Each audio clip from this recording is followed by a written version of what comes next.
గంటాడు మండలం డీకేపట్టి పంచాయతీలో మనం ఉన్నాం. భీమవరం అనే గ్రామంలో ఉన్నాం. ఎంత దురదృష్టం అంటే భీమవరం అనే గ్రామం దగ్గర నుంచి ఇటు విశాఖపట్నం, ఇటు విజయనగరం మంచినీళ్ళు ఇచ్చే గ్రామం, తాటిపూడి డాము వెనకాదలు ఉండే గ్రామం. 50 కుటుంబాలు గదబ కమ్యూనిటీ కుటుంబాలు ఉన్నప్పటికి కూడా వీళ్ళందరూ కూడా పీటీసీలు.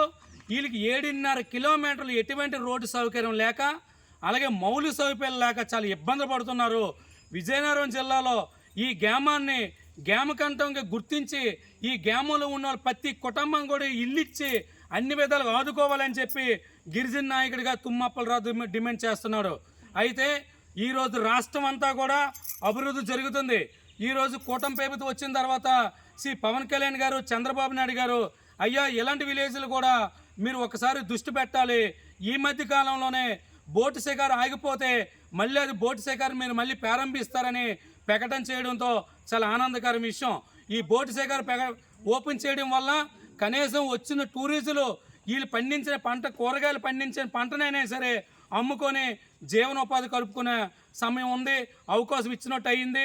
కాబట్టి రాష్ట్ర ప్రభుత్వానికి చాలా ధన్యవాదాలు తెలియజేస్తున్నాం. అలాగే ఈ మంత్రి గారు కూడా ఏదైతే శ్రీనివాసరావు గారు ఉన్నారో, అయ్యా మీ నియోజకవర్గం మీ మండలంలోనూ భీమవరం అనే గ్రామం ఉంది. ఈ భీమవరం గ్రామంకి విజయనగరంకి విశాఖపట్నంకి మంచినీళ్ళ సౌకర్యం వెళ్తుంది, కానీ ఈ గ్రామంలో మంచినీళ్ళు తాగే సౌకర్యం లేదు. ఎందుకంటే మంచినీళ్ళు తాగాలనుకుంటే తాటిపూడి డాముల్లో బిందెలతో తెచ్చుకునే దౌర్భాగ్యతలో ఉన్నారు. కాబట్టి ఈ గ్రామానికి రోడ్డు వేసి అలాగే గ్రామకంట స్థలం కేటాయించాలి.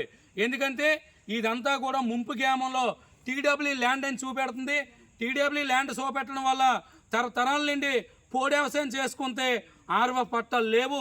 అలాగే వాళ్ళందరికీ కూడా ప్రభుత్వం నుండి పట్టాలు వచ్చే అవకాశం లేదు.